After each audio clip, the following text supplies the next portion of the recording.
Lagos, the city of hustlers, heartbreaks, and hurried dreams. A place where people woke up chanting prayers, only to return home muttering curses.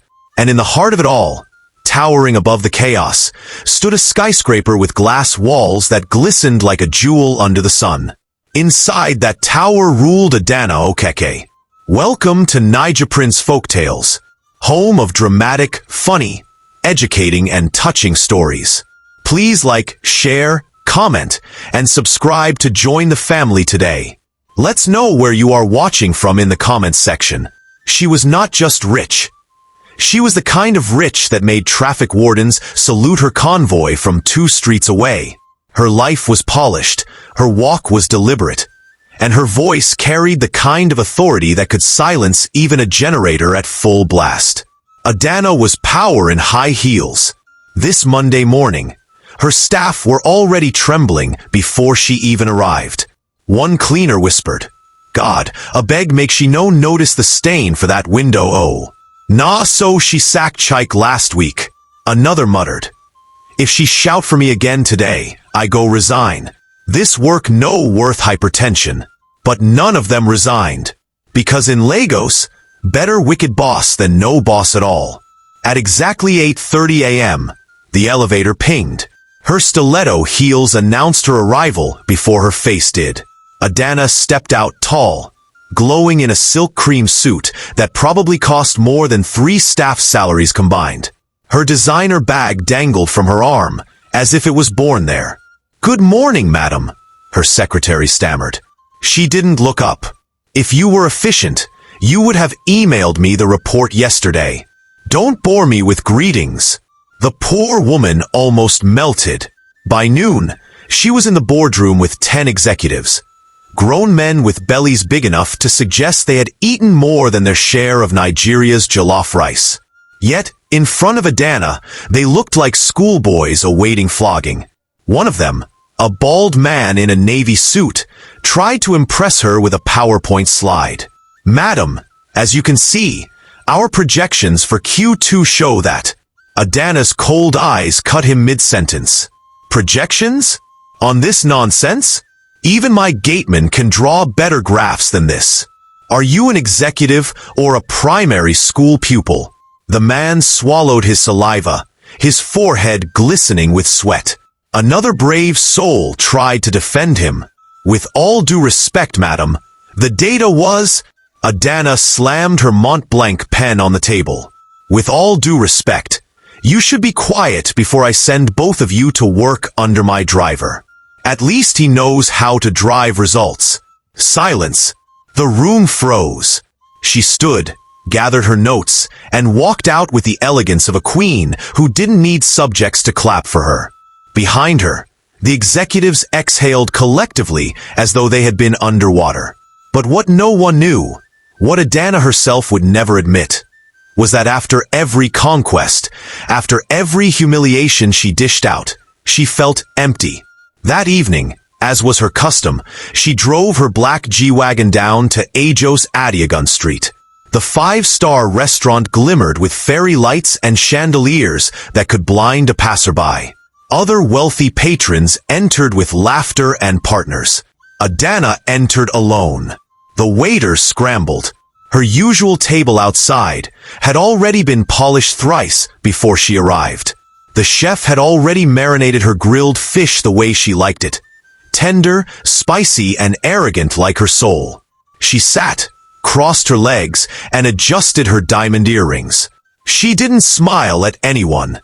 Not even the waiter, who almost broke his ankle rushing her glass of red wine. Around her, families laughed. Couples held hands. Young men teased their dates with chicken wings. Adanna sat, eating quietly, her face carved into the mask of a queen who needed nothing and no one. Yet, in her chest, loneliness gnawed at her like a stubborn rat. Her eyes wandered to a family at the far corner. A father cutting meat for his little girl, both of them giggling as if life was nothing but a song. Adanna shifted uncomfortably, her knife clinking against her plate. Memories she had buried years ago began to claw their way out. Memories of a young man named Max. The only man who had loved her before wealth hardened her heart. Memories of a child she had abandoned because fear whispered. You can't build an empire dragging poverty behind you. She shut her eyes briefly and sipped her wine, hoping the alcohol would drown the ghost. But ghosts are stubborn, especially the kind you birthed with your own sins. For the world, Adanna Okeke was untouchable, the Ice Queen, Lagos' wealthiest diva. But in that moment, under the glow of chandeliers and laughter she could never share, she realized something that made her throat tighten. Her throne was high, but it was painfully empty. And Lagos, wicked, dramatic Lagos, was already planning the day when the Ice Queen would come face to face with the very past she thought she had outrun. The third mainland bridge, where the lagoon sighed in silence and the city above roared with reckless speed. To the bankers in air-conditioned jeeps, it was just a stretch of road. But to Max and his son, Tobe, it was home. The pillars carried not only the weight of cars, but the burdens of forgotten souls. Mats patched with duct tape, rusted pots, nylon sheets tied into makeshift tents. This was their reality. Max lay weak on his mat, his body burning with fever. The sickness had been gnawing at him for weeks. He tried to fight it. But how do you battle malaria when even paracetamol was a luxury? By his side was Tobe, a boy of 10, wiry and sharp-eyed, who carried the responsibility of a man. He fanned his father with a carton scrap, his small lips trembling but determined. "Papa, you must not die," he said softly, as if declaring war on death. Max smiled faintly. "My lion, don't worry. I am not going anywhere." But the sweat drenching his brow betrayed the lie. Tobe's life was a routine of survival. At dawn, while the city yawned awake, he tied a small nylon bag around his waist, muttering to himself like a soldier preparing for battle. "Today, I must sell all the pure water. No excuse. If anybody price me nonsense, I go shout louder than their horn." He darted into traffic, weaving between danfos, holding out sachets of water. Oga by pure water. Cold like ice block. Auntie, only 50 naira. Help a brother. Some commuters pitied him, some ignored him. Others hissed as if his existence was an inconvenience. But Tobe never stopped smiling. Even when insulted, he would mutter under his breath, "One day, I go drive bigger motor than Una." By afternoon, when the sun roasted the tar and his bare feet ached, he took another hustle, shining shoes at the corner of a bank. He wasn't strong enough to scrub properly, but his charm carried him through. "Oga banker, see as your shoe day dull like Nipa light. Let me make it shine like Dangote's forehead." The banker laughed, dropped a 50 naira note, and let him scrub. That was Tobe. Half child, half hustler, all heart. That evening, he returned under the bridge with a small loaf of Ajij bread, half of it already bitten. He rushed to his father's side. "Papa, see, I bought bread and 1 sachet water. You will eat and be strong." Max raised weak eyes to his son. "Keep it, my boy. You need it more than me." Tobe stamped his foot. "Papa, stop it. If you don't eat, I'll throw it into the lagoon. And you know I'm stubborn." Max chuckled despite his pain. "This boy, you want to waste food in this economy? Then eat before I call police for you." Their laughter echoed under the bridge, short but genuine. These moments of humor were their shield against despair. Later that night, as Tobe slept curled up beside him, Max stared at the dark sky peeking through the cracks above. His mind wandered back to the days when his world was not under a bridge, but full of hope. He remembered her, Adanna. She had been the most beautiful girl he'd ever seen, not just because of her looks, but because of the way she carried fire in her eyes. She had been ambitious, bold, always talking about the future she would conquer. He remembered walking with her along Marina, holding hands, dreaming of a life they would build together. "You and I, Max," she had whispered. "We will rise. We will leave all this dust behind. He had believed her. He had loved her enough to believe even the impossible. But when the storms of poverty came, when hunger started knocking louder than dreams, Adanna changed. Ambition grew sharper than love. One day, she left with nothing but a cold goodbye and a promise that echoed like a curse. I can't carry your nothingness into my future. That was the last time he saw her. Max shut his eyes, a tear slipping out. He never told Tobe the truth. The boy believed his mother had died. Perhaps that was better than telling him she had chosen diamonds over her own blood. Beside him, Tobe stirred, whispering in his sleep. Max bent closer and caught the words. God, please don't take my papa. Don't leave me like Mama did. Please, just one miracle. Just one. Max's chest tightened. He turned away, pressing his fist against his lips to stifle his sobs. Above them, the city roared. Cars honking, buses screeching, Lagos moving fast as if it had no time for the forgotten souls below. But destiny had ears. And even in the darkest corners of Lagos, prayers like Tobe's were not ignored. Because soon, very soon, the paths of the boy under the bridge and the woman eating alone in a 5-star restaurant would collide. And the collision would shake both heaven and earth. Ajo's Adiagun Street was glittering that night. Neon signs winked at tired Lagos workers. Danfo buses honked like angry goats. And the smell of roasted suya mingled with the perfume of rich people stepping out of tinted cars. At the corner, a restaurant sparkled brighter than the rest. Walls glowing, waiters in bow ties moving like soldiers, and soft jazz humming through hidden speakers. Outside, at her usual corner table, sat Adanna Okeke. She was elegance wrapped in steel. Her royal blue gown clung to her curves like it was afraid to fall. Diamonds sat heavy on her ears. Her red lipstick shone under the lights. And her manicured nails tapped her wine glass with the rhythm of a queen too impatient for ordinary life. As always, she ate alone. People watched her secretly. A couple whispered, "Nah, that woman again. Imagine eating alone with all this food." Another diner shook his head. She get money but no joy. Not punishment. Adanna didn't care. Or pretended not to.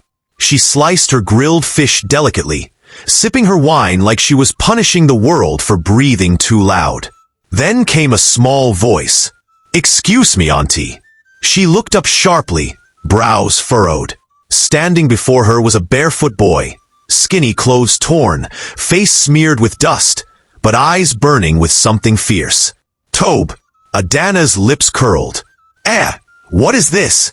Manager, who is allowing street children to disturb my dinner?" A waiter rushed forward, ready to drag the boy away, but Tobe didn't move. His voice cracked, but he spoke with the desperation of someone with nothing left to lose. "Auntie, please, my papa is dying. He's under the bridge. Help me save him." The words landed like stones. Adanna froze, fork hovering in midair. "What did you say?" she asked, narrowing her eyes. "My papa is sick," Tobe repeated, stepping closer. "He's burning with fever. I've tried everything. Please, auntie, you look rich.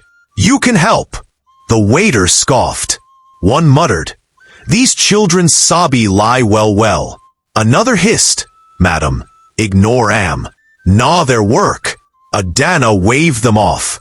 But inside her chest, something twisted.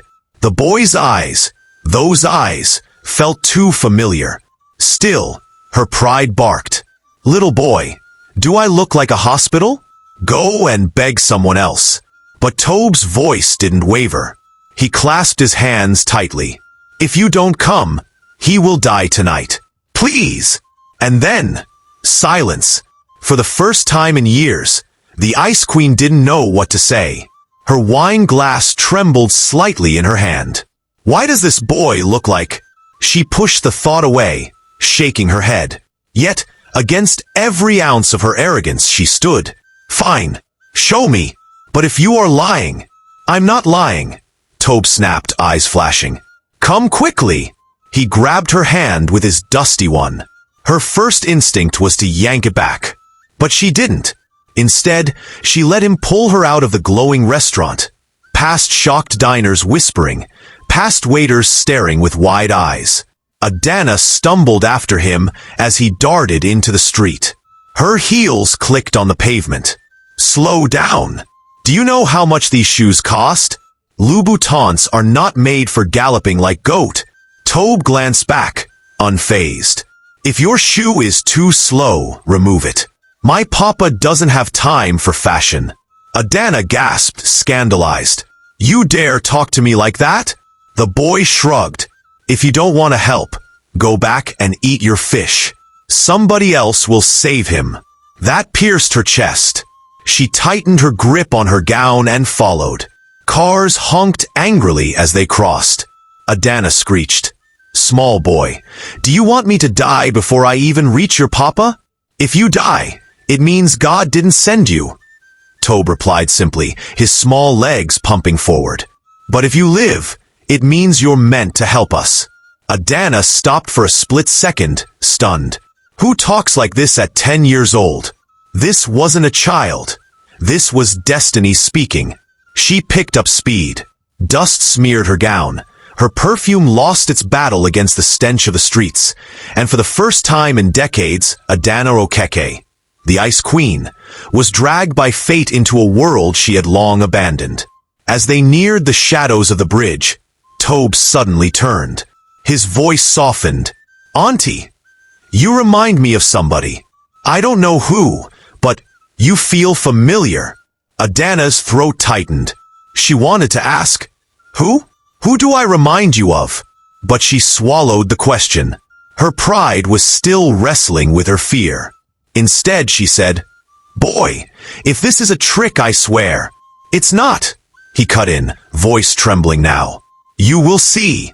And with those words, he tugged her into the darkness under the bridge. Adanna's diamond world collided with Lagos' forgotten shadows. And waiting inside those shadows was the ghost of her past. The man she once loved, and the truth she had been running from all her life. The deeper they went into the underbelly of Lagos, the more Adanna's polished world fell apart. The perfume she had worn like armor was now drowned by the stench of damp nylon sheets, unwashed bodies, and kerosene smoke. The bridge's concrete pillars loomed like silent judges, holding up the city above while hiding the forgotten below. Her heels clinked against broken bottles. Her silk gown brushed against dust and nylon. She grimaced, but something in her chest pulled her forward. Tobe's voice snapped her back. Here, Auntie. Just here. Papa, wake up. See who I brought. Adanna turned her eyes to the figure lying on a tattered mat. At first, she thought it was just another sick man. Skin sagging, bones sharp against the fabric, breath shallow. But then the face registered. The jawline, though thinner, the lips, though cracked, the eyes, though dim, still carried the storm she once knew. Her breath hitched. Her knees buckled. Her hand flew to her chest. Max? The man stirred, his eyelids fluttering open. He blinked once, twice, as though reality was playing tricks. His cracked lips parted, and out came a voice hoarse but heavy with recognition. Adanna? The name fell from his lips like a curse and a prayer at once. Adanna stumbled forward. Her designer bag crashed to the ground, spilling her expensive perfume and lipstick into the dirt. She didn't even notice. She dropped to her knees, her diamonds catching the faint light from a distant lantern, and crawled toward him. No, no, no, no, she gasped, her voice breaking. Max, it's not you. This can't be you. What happened to you? Max tried to chuckle, but it turned into a cough that rattled his chest. What happened? Life happened, Adanna. The life you chose to escape. Her tears blurred her vision. Her mascara smeared down her cheeks, staining her like guilt itself. She held his frail hand, and her cold fingers trembled against his burning skin. Forgive me. Oh, Max, forgive me. I left you when you needed me most. Her voice cracked. I was afraid of poverty. I was foolish. I thought money was worth more than love. Tobe, who had been standing silently, now stepped closer, his eyes darting between them. His young face carried confusion, fear, and a dawning understanding. Papa, he whispered. How do you know her? Max's lips curved into a faint, pained smile. He turned his eyes toward the boy, then back to Adanna. She's not just any woman, Tobe. She's your mother. The words dropped like a thunderclap. Tobe's jaw fell open. He blinked rapidly, as if trying to erase what he had just heard. My mother? You mean the one you always said was dead? Adanna choked on a sob. She reached toward him, but he flinched back. No, Papa said Mama died. He said she left this world. He lied. Max's voice cracked. I didn't lie, son. I only buried the truth. Sometimes telling a child his mother abandoned him hurts more than telling him she's gone. Tobe's small fists clenched. His eyes brimmed with tears. He glared at Adanna, his voice trembling with both anger and innocence. So all this while, you were alive? You were eating in big restaurant while me and Papa were eating Gary without sugar? You left us! Adanna broke down completely. She crawled toward him, her knees staining with dirt. She clasped her hands together, begging, My son, I was young. I was stupid. I thought I was doing the right thing. I searched for you, I swear. For years I searched, but Lego swallowed you. I never stopped thinking of you. Please don't hate me. Tobe stepped back, his tears flowing freely. His chest rose and fell like a tiny warrior fighting a storm. I don't hate you, he spat. But I don't know you. Papa is the only one who never left me. Max coughed again, gripping Adanna's trembling hand. Adanna, please, stop. Don't let the past kill the present. We are all broken, but maybe it's not too late. Adanna turned back to him, her tears falling on his arm. It is late. Max, look at you. Look at what I left you to become. He gave a weak smile, a flicker of the man she once knew. Yet I survived. For him. For Tobe. And now for you.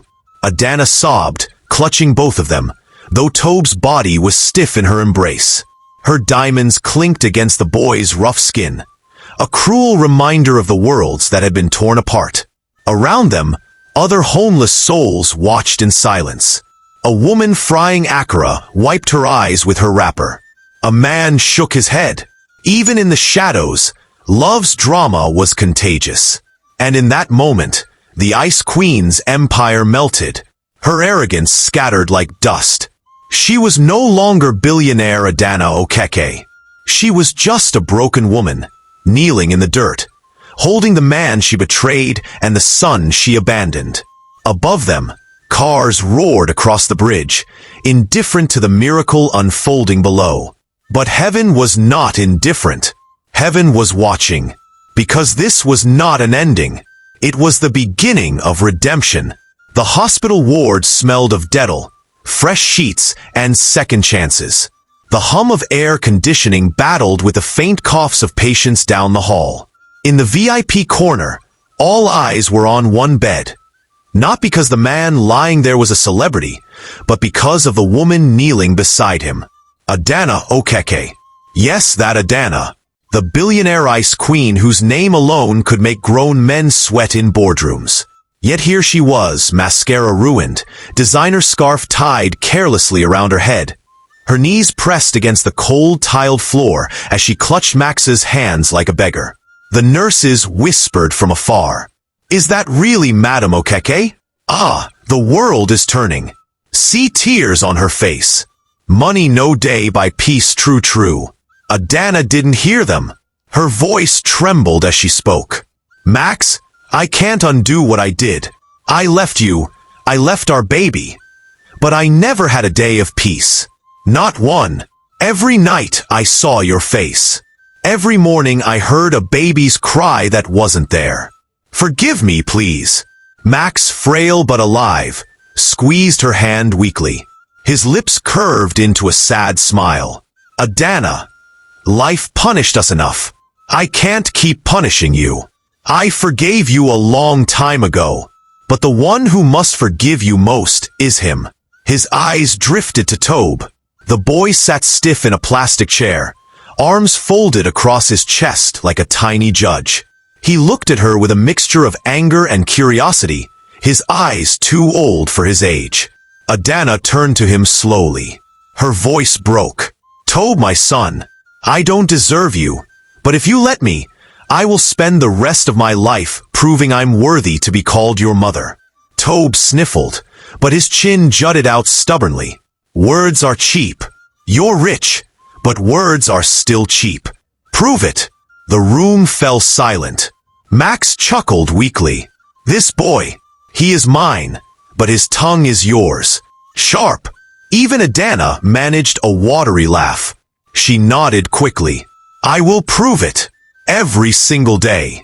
You will never be abandoned again. 2 days later, Tobe gave her his first test. Mummy, he said, the words still tasted strange on his tongue. If you're really sorry, follow me. He led her, not to a boutique or a private school, but to the Oshidi market where he used to hawk pure water. The place was madness. Traders shouting prices, buses honking, Okada men swerving like demons on assignment. And into this chaos walked Adanna Okeke, billionaire, in flat sandals and a plain wrapper tied clumsily around her waist. The market women screamed, Yezu! Madam Okeke Day inside Oshidi? Wonders shall never end. One shoemaker muttered. Abi she won by the whole market? Tobe strutted proudly beside her, grinning like he had won a jackpot. Everybody, see my mummy. She day follow me today. Adanna smiled nervously, waving like a governor on campaign. Then one trader tried to cheat her. Madam, this tomato na 500 Nigerian nairas. Tobe stamped his foot. Liar! Yesterday it was 300 Nigerian nairas. If you add 1 naira again, I will carry my mummy and go. The crowd burst into laughter. Even Adanna laughed, a sound so light and free that the market women clapped in surprise. For the first time in years, she laughed not out of mockery, but out of pure joy. Another evening, Tobe dragged her to the buka where he and Max once ate, sometimes on better days. The benches were wobbly, the soup bowls mismatched, the generator noisy. Adanna sat, her gown brushing against oil-stained tables. Tobe eyed her. If you eat here and don't complain, then maybe you're changing.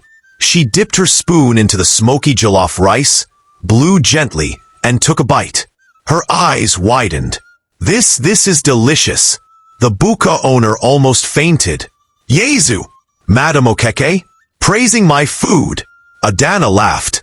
Your rice is sweeter than that 5-star restaurant I've been wasting money in. I should have found you long ago.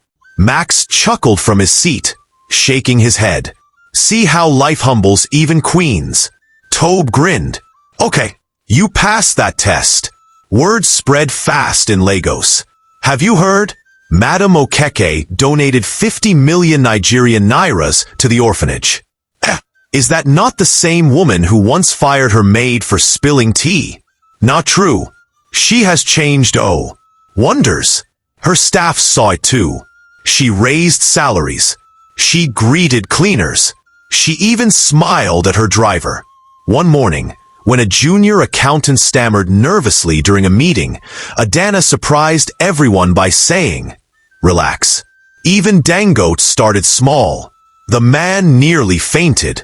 It was as if the woman the world knew had melted, leaving behind someone new, someone touched by love. Weeks later, when Max regained his strength, they gathered not at the 5-star restaurant, but at a small buka by the roadside. The air smelled of fried plantain, stew, and laughter. Tobe slurped loudly. Mummy, you see? This rice beats all those fancy ones you were eating alone. Adanna pretended to pout. So my billions have bad taste. Max laughed. No, he means food tastes sweeter when it's shared. Adanna reached across the table, holding both their hands. Tears shimmered in her eyes, but this time they were not tears of regret. They were tears of gratitude. I had everything and nothing, but now I have you both. And that means I finally have everything. Tobe grinned, his small hand squeezing hers. Good, because from today, you're not allowed to eat alone again, Max added softly. And you're not allowed to run again. She nodded firmly, her voice steady. Never again. The three of them laughed, their voices mingling with the clatter of spoons and the hum of Lagos life. Above them, the same bridge that once sheltered pain now echoed with redemption. The Ice Queen was no more. In her place stood Adanna Okeke. The mother, the partner, the woman who had finally found her throne in love, not diamonds. Thanks for watching. Please subscribe.